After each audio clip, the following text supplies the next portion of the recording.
थे सभी। श्रोता अशिक्षित होते थे, उनको संस्कृत कह भी नहीं आती थी, और जिसकी बोलने की शैली दुरुस्त होती थी और संस्कृत घनी याद होती थी और वो ज्यादा संस्कृत बोलता ही रहता था, तो श्रोता उसको ताली पीट कर और विजयी घोषित कर देते थे। उस नकली के थे तो वह दोनों नकली, पर जो घना नकली था वो सिद्ध हो जाता था कि ये महाविद्वान और महर्षि हो गया।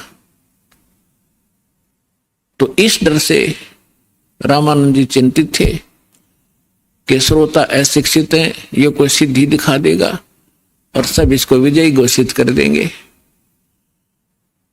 तो उस समय परमात्मा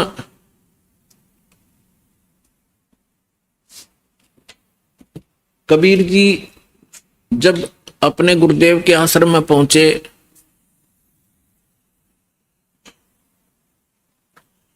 रामानंद जी को चिंतित देखकर पूछा, गुरुदेव चिंता का विषय आपका दास जानना चाहता है। पुण्यात्माओं, जब रामानंद जी के साथ परमात्मा का ऐसा व्यवहार था, यानी परमात्मा होते हुए अपने गुरु के सामने एक सुयोग्य शिष्य की भूमिका किया करते थे। हमारे लिए एक उदाहरण छोड़कर गए थे कि आप जी ने अपने गुरु जी के सामने कैसे रहना चाहिए, और साथ में प्रमाण दिया करते थे कि रामकृष्ण से कौन बड़ा। तुम रामकृष्ण को सुप्रीम पावर मानते हो अज्ञानता से, फिर भी मानकर चलो कि रामकृष्ण से कौन बड़ा। उन्होंने भी गुरु कीन और 3 लोक के वे धनी, गुरु आज्ञा अधीर। तो इस कारण से रामानंद जी ने फिर जब परमात्मा से परिचित हुए, सतलोक सचखंड में मालिक को देखा, तब कहा था, तुम साहेब तुम संत हो, तुम सतगुरु तुम हंस, और राम गरीबदास तेरे रूप बिना और न दूजा अंश। तुम ही परमात्मा हो, साहेब हो, तुम साहेब तुम संत हो। एक संत भी आप ही हो, जो क्वालिटी संत में होनी चाहिए, और परमात्मा तो समर्थ हो ही हो। तुम साहेब तुम संत हो, तुम सतगुरु, सतगुरु माने जो सच्चा ज्ञान, यानी बिल्कुल एक्यूरेट और संपूर्ण अध्यात्म ज्ञान भी आप ही के पास है, किसी के पास नहीं। आप वास्तव में सतगुरु हो, सच्चे सतगुरु हो, सच्चा ज्ञान युक्त हो। और तुम साहेब तुम संत हो, तुम सतगुरु तुम हंस। हंस माने एक नेक आत्मा, एक सुयोग्य शिष्य भी आप ही हो। तो परमात्मा ने कहा, क्या आपका दास चिंता का कारण जान सकता है? तब स्वामी जी के साथ बैठे और भी बहुत से ब्राह्मण ऋषि थे। उन्होंने बताया कि ऐसे कोई नाथ जी आए हैं, उन्होंने स्वामी जी से गोष्ठी करने को कहा है, और नहीं तो जो नहीं गोष्ठी के लिए आएगा तो हार मान ली जाएगी। और दूसरी कंडीशन ये रखी है कि जो हार जाएगा वो जीतने वाले का सह अनुयायी शिष्य बनेगा। तब स्वामी जी ने कहा कि हे भगवान, वो नाथ सिद्धि युक्त है, वो सिद्धि का ड्रामा दिखाएगा, जनता उसकी वाह वाह कर देगी और हमारा मिशन फेल होगा। मुझे चिंता ये खा रही है। तब परमेश्वर ने कहा, स्वामी जी हार जीत की चिंता संत नहीं किया करते, और हमने सामना करना चाहिए, हमें चलना चाहिए। आपका दास भी तो आपके साथ है। रामानंद जी को पता था, क्योंकि वो देख चुके थे उसकी परमात्मा की महिमा को। तब थोड़ा ढाढ़स बंधा और उसकी चुनौती स्वीकार की। अब वहां जहां निश्चित समय और स्थान था वहां पहुंच गए।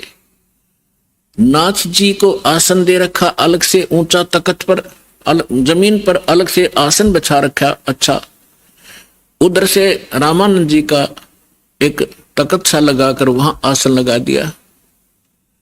और स्वामी परमेश्वर कबीर जी एक सुयोग्य शिष्य की तरह स्वामी रामानंद जी के चरणों में जमीन पर बैठ गए, और सामने वो नाथ जी, कबीर साहब तो भगवान थे, अंतर्यामी थे, उन्होंने देख लिया गोरखनाथ धक्के खाने आया है। क्योंकि ये कुछ ऐसे साधक होते हैं जो पूर्व जन्मों के संस्कारी होते, और एक पूरे जीवन में उस भक्ति का अपना नाश भी कर जाते हैं। बहुत सी पूंजी लुटा जाते हैं, किसी को चमत्कार दिखा कर, किसी को हानि पहुंचा कर और किसी को छोटा मोटा लाभ पहुंचाकर, फिर भी उनमें कुछ भक्ति शेष रह जाती है, जिस कारण से वो पितरलोक को प्राप्त हो जाते हैं। और पितरलोक में गए हुए ये एक सुप्रीम भूत होते हैं पितर, और वो कभी भी यहां आके प्रकट होकर के दिख जाते हैं।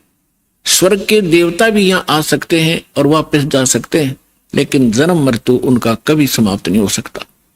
तो गोरखनाथ जी ने देखा कि वहां वैष्णव पंथ का ज्यादा प्रचार कर रहे हैं स्वामी रामानंद जी, और नाथ पंथ सिकुड़ता जा रहा है, घटता जा रहा है।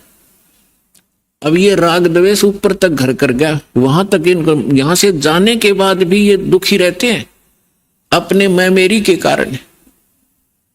तो जिस कारण से उसने रामानंद जी को पराजित करने के लिए स्वयं आना पड़ा। हालांकि गोरखनाथ जी बहुत पहले अपने मानव शरीर का जो एक कर्म था पूरा करके जा चुके थे। तो परमात्मा ने देख लिया कि तो गोरखनाथ है, अपने वो तो जानी जान थे। तब गोरखनाथ जी ने कहा कि आइए रामानंद जी मेरे साथ गोष्ठी कीजिए। तब परमात्मा एक बालक थे, छोटे से 10-12 वर्ष की आयु के, ये लीला कर रहे थे। उस समय जब गोरखनाथ जी गोष्ठी करने के लिए आए थे, तब परमात्मा खड़े हुए कबीर जी और कहा कि नाथ जी पहले मेरे से गोष्ठी कीजिए और बाद में मेरे सतगुरु से बात कीजिए। मेरे से निमट ले पहले, फिर करना गुरु जी से बात करना। अब गोरखनाथ जी इस बात से बड़ा दुखी हुआ कि अरे कबीर, तू छोटा सा बालक, तेरी आयु क्या है और तू गोष्ठी करेगा मेरे साथ? पता है मैं कौन हूं? कबीर साहब ने बता दिया कि मुझे मालूम आप कौन हो, आप गोरखनाथ हैं। इस बात से उसको बड़ा झटका लगा कि छोटे से बालक ने मुझे पहचान लिया। फिर गोरखनाथ जी ने कहा कि आपकी आयु क्या है? परमात्मा बोले कि सबसे बड़ा मूर्ख वो है जो मेरी आयु मुझे बालक बता रहा है। गोरखनाथ जी सुन रहे थे, अंदर से दुखी भी खूब हो रहे थे कि ये मुझे मूर्ख भी बताने की चेष्टा कर रहा है। तो क्या बताते हैं?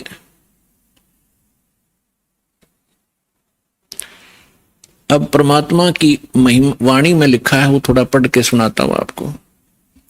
योगी गोरखनाथ प्रतापी, तासों तेज पृथ्वी कापी, काशी नगर में 100 पग धरही, रामानंद से चर्चा करही। चर्चा में गोरख जय पावे, कंठी तोड़े तिलक छुड़वावे। सत्य कबीर शीश जो भयऊ, ये वृंतांत सो सुन लेऊ। गोरखनाथ के डर के मारे, बैरागी नहीं भेख संवारे। तब कबीर आज्ञा अनुसारा, वैष्णो सकल रूप संवारा। सो सुध गोरखनाथ जो पायो, काशी नगर शीघ्र चल आयो। रामानंद को खबर पठाई, चर्चा करो मेरे संग आई। रामानंद की पहली पौड़ी, सत कबीर बैठे तिस ठोरी। तब कबीर आज्ञा अनुसारा, वैष्णो सकल रूप संवारा। कहे कबीर सुनो गोरखनाथा, चर्चा करो हमारे साथा।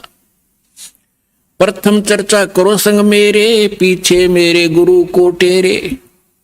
बालक रूप कबीर निहारी, तब गोरखनाथ अस वचन उचारी। परमात्मा को बालक रूप में देखकर फिर गोरखनाथ जी ने ये वचन बोले, कब के बहे बैरागी कबीर जी, कब के बहे बैरागी। के तू छोटा सा बालक और कब से तू बैरागी बन गया? क्योंकि ये वैष्णव परंपरा के जो, या नाथ परंपरा के हैं, वैष्णव परंपरा के हैं, या कोई भी एक ग्रुप है इन साधु संतों का, ये अपनी एक पहचान अलग बनाते हैं। जैसे नाथ कई तो कान पड़वा लेते हैं, उनको कनपाड़े नाथ कहते हैं। कई जैसे वैष्णव है वो एक कंठी रखते हैं, एक तुलसी के मनिये की, एक तुलसी के लकड़ी का मन का, और एक धागे में बांध कर लटका कर रखें, जिससे वैष्णव परंपरा से दीक्षित होने की वो प्रतीक होता है। और एक लंबा सा तिलक लगाते हैं, टिक्की लगाते हैं, और जैसे साधु संत एक हाथ में फावड़ी रखते थे, ऐसे बैठकर साधना करते हैं उसके हठ योग के लिए। नीचे एक टी टाइप की एक लकड़ी का डंडा सा होता है, अंग्रेजी के अक्षर टी टाइप। तो परमात्मा रामानंद जी के शिष्य थे।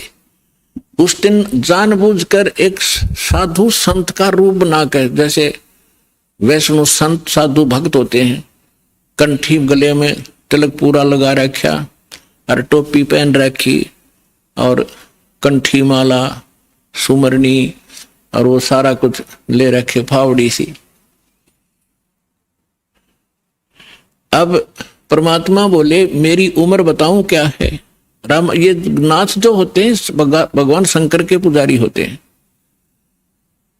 तो क्या बताते हैं कबीर जी, नाथ जी हम जब के बहे बैरागी, मेरी आद अंत सुध लागी, धू कार आद का मेला, नहीं गुरु कोई नहीं था चेला, जब का तो हम योग उपासा, तब का फिरूं अकेला, धरती नहीं जद की टोपी दीनी, और ब्रह्मा नहीं जद का टीका, और शिव शंकर से योगी ना थे, तब का झोड़ी सिक्का, द्वापर की हम करी फावड़ी, त्रेता का हम झंडा, सतयुग मेरी फिरी दुहाई, मैं कलयुग फिरूं नौखंडा, गुरु के वचन साध की संगत, अदर अमर गर पाया, कह कबीर सुनो हो गोरख, हम सबको तत्व लखाया। अब गोरखनाथ जी ने जब ये सुना, तेरा शंकर भी ना था तब का मैं हूं, मेरी इस शरीर को देखकर आप मेरी आयु का एस्टिमेट नहीं लगा सकते।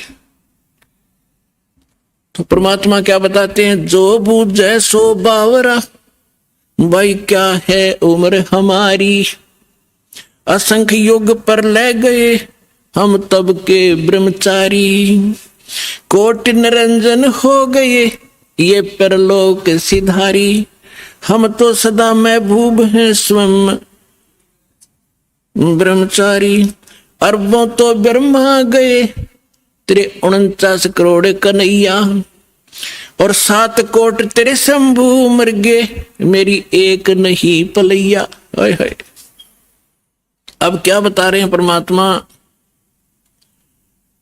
कि ये ज्योत निरंजन जो ब्रह्मा विष्णु महेश का पिता, जिसको गीता अध्याय नंबर 15 के श्लोक नंबर 16 में सरपुरुष कहा है, सरपुरुष अक्षर पुरुष 2 पुरुष बताए, तो ये 21 ब्रह्मांड का स्वामी ये ज्योत निरंजन है, ये काल है, ब्रह्मा विष्णु महेश का पिता है।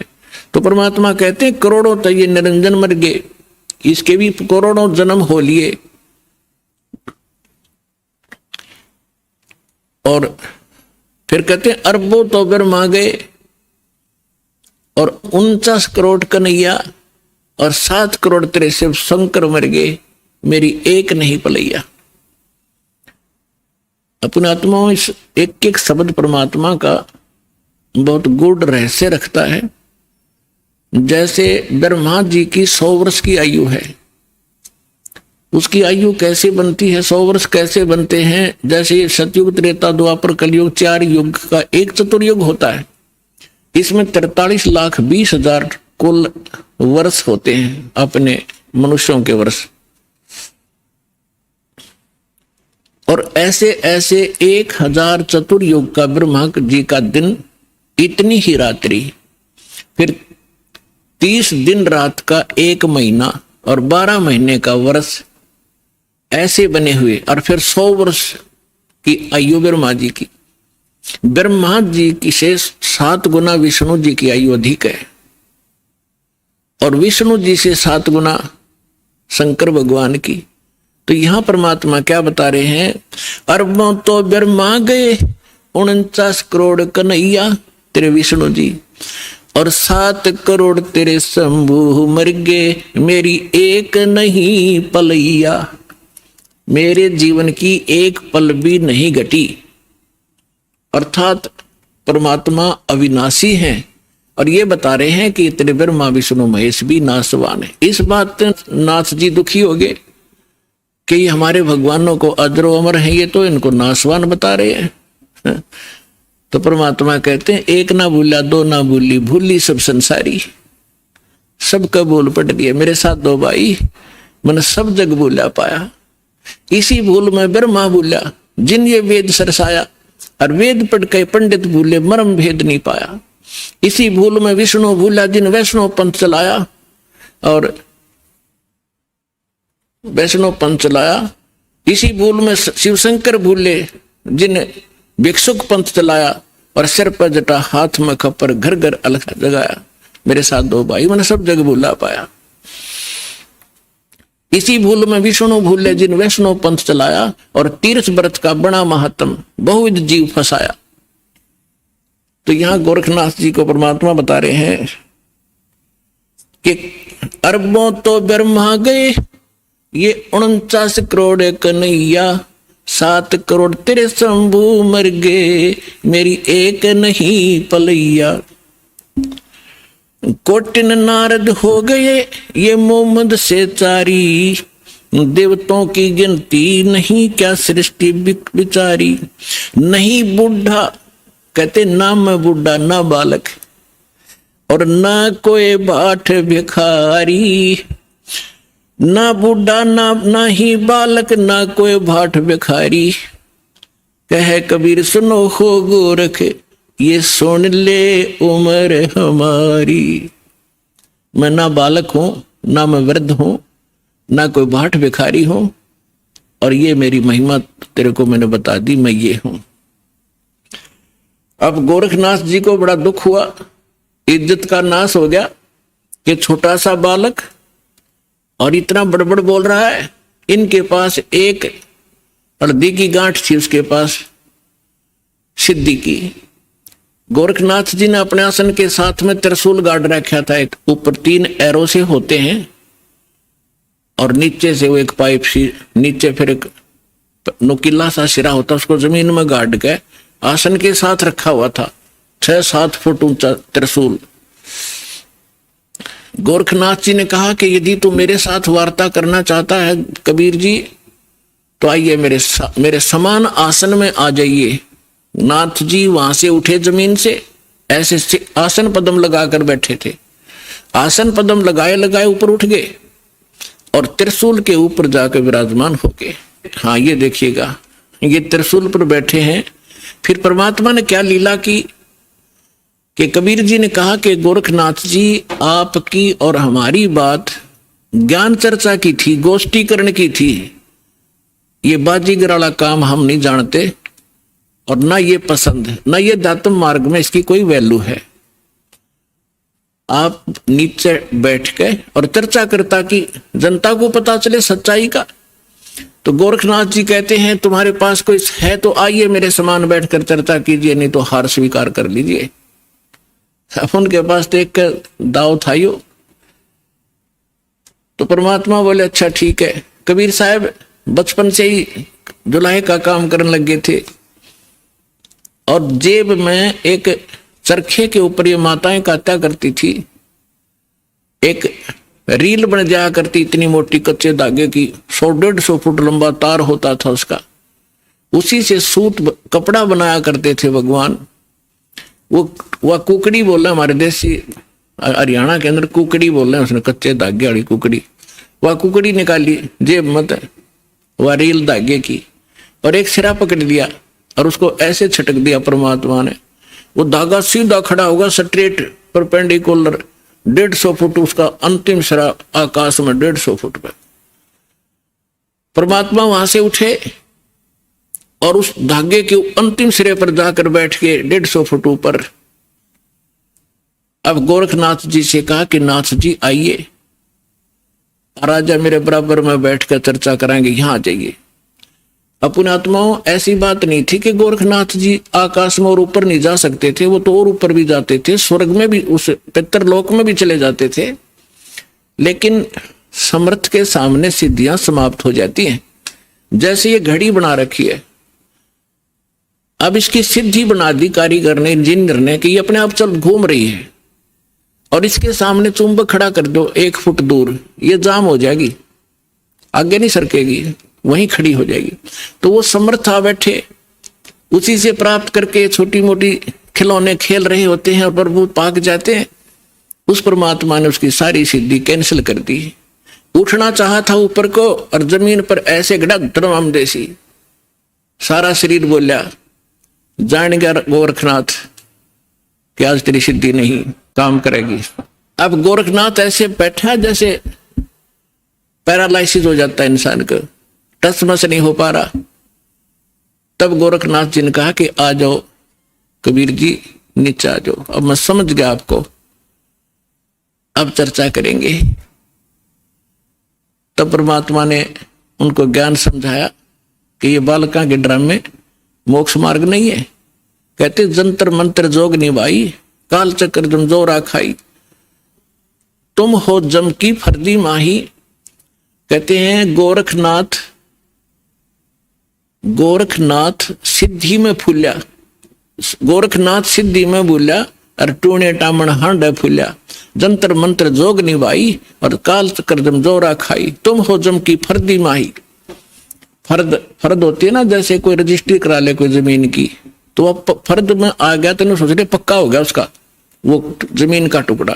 तो परमात्मा कहते हैं तुम तो इस काल की फर्द में चढ़ रहे हो, काल के पक्के दूत बन गए, औरों को पका रहे हो।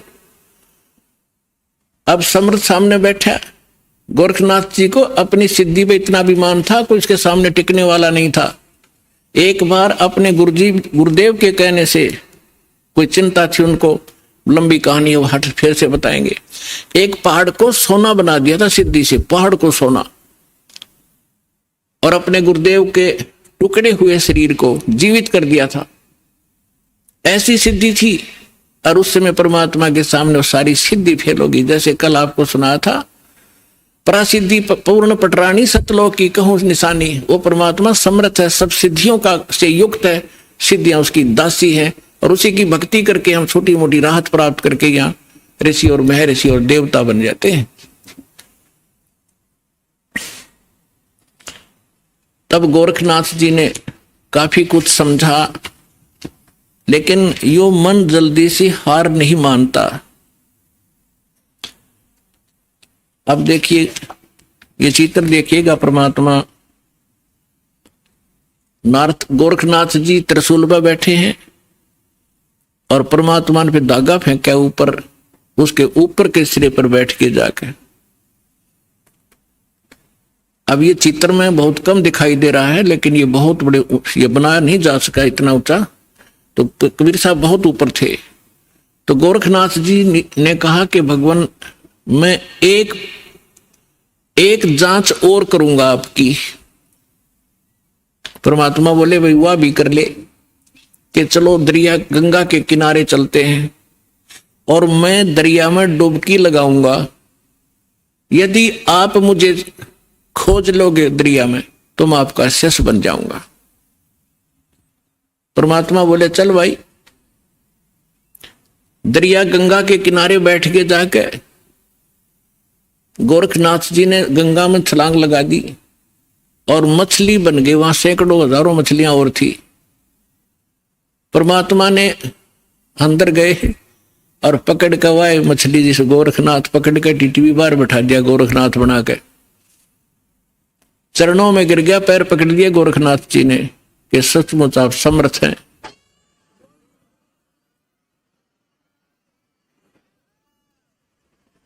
तब गोरखनाथ जी ने कहा, हे परमात्मा आप कौन हो? आपने मेरी सारी फड़क निकाल दी, और मैं अपने कर्म बिगाड़ रहा था, आपने मुझे बचा लिया। पुण्यात्माओं, ये मन है ना, ये काल का दूत है। आत्मा परमात्मा का अंश है।